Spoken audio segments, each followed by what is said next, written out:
and not go ahead. Sorry. Well, I was going to say, because many of our interactions happened in high school, which, there's one thing to say when you're a small child and you might trust an adult stranger that you shouldn't trust.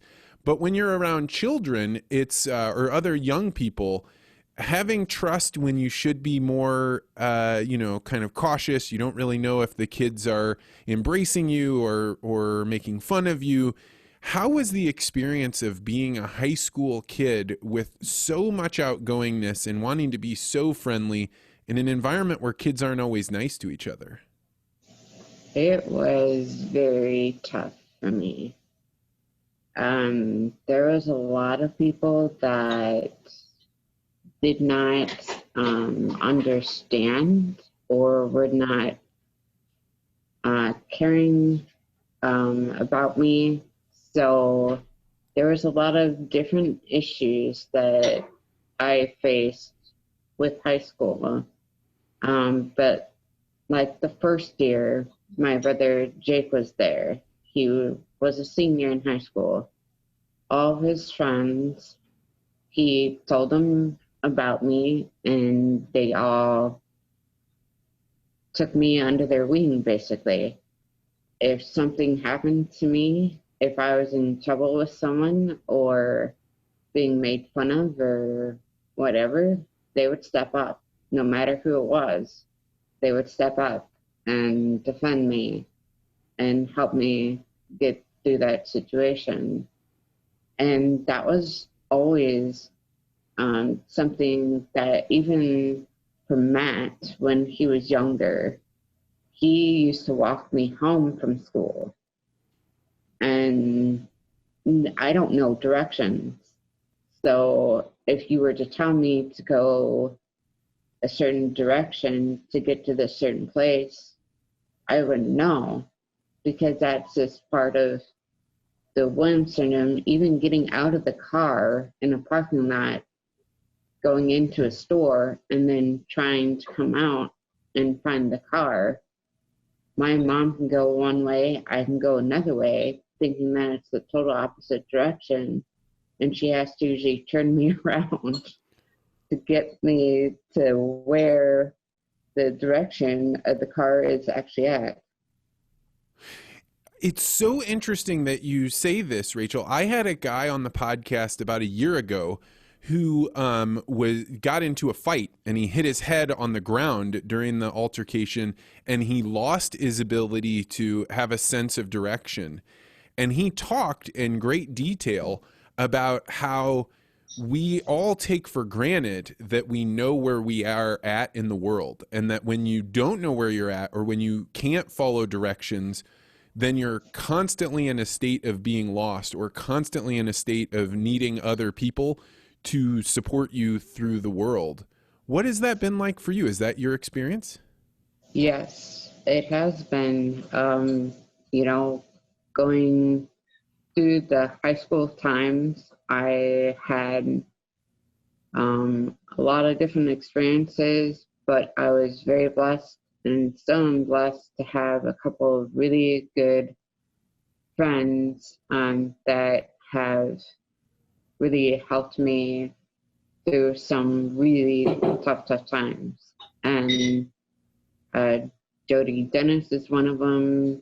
Ashley Gall, there's several of them that were kind of there throughout my high school years, but Jody and I and Ashley Gall and I have really pretty much kept in contact, as well as a couple other people too. So it was really good to have that support system when I needed that to happen.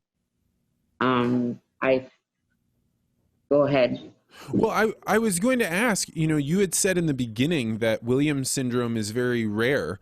I remember a few years ago when you met the first person that I could recall that also had Williams syndrome. So what was it like for you to meet a person that experiences the world in much the same way that you do? It's interesting you asked me this question, because today is 8 years since I've met her. Her name's Kimmy, and we were at a Kohl's and out shopping. My mom and I were, and I watched this young woman go around the jewelry counter just like I do. And if you know me, I kind of like the sparkly things. And so she was doing the exact same thing I was doing, but I took one look at her and my jaw literally hit the floor. You knew just by looking at her. Oh yes, Vance. If you get online and literally like look at people that have Williams syndrome, identical.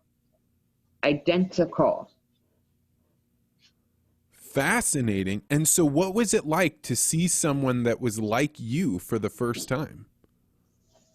It was amazing. And I was like, oh my goodness. I was like, this is crazy. And so I couldn't approach her not knowing if she knew, because sometimes like I didn't know for a very long time, and so I didn't know if she knew. Sometimes people are born with Williams. They're born with Williams syndrome, but they don't really know that.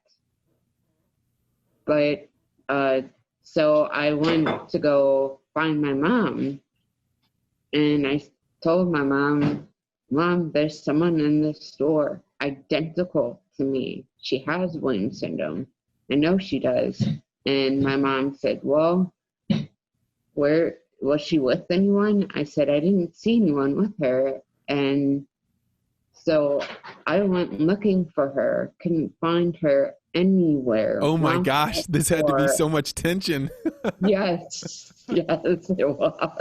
It was, and I probably went around that store 3 or 4 times, and then my phone went off, and my mom was calling, and I answered the phone, and I was really sad and upset because I couldn't find her. And my mom said, wait, where are you at? And I told her where I was, and she says, turn the corner. And I turned the corner, and there was my mom with Kimmy and her mom. Kimmy and I took one look at each other. We both started to cry. We hugged right away, and it was amazing.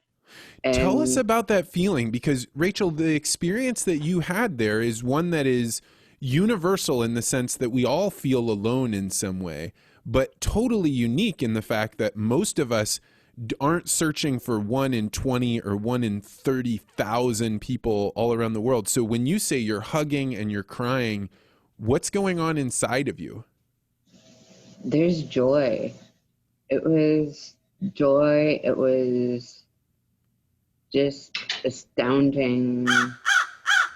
Thanks for checking out this podcast short. If you like this interview, make sure you hit the like and subscribe button and hit that bell so you always get notified about this podcast. And if you're really interested in conversations like this, you may want to consider joining the Articulate Ventures Network. To find out more, go to network.articulate.ventures.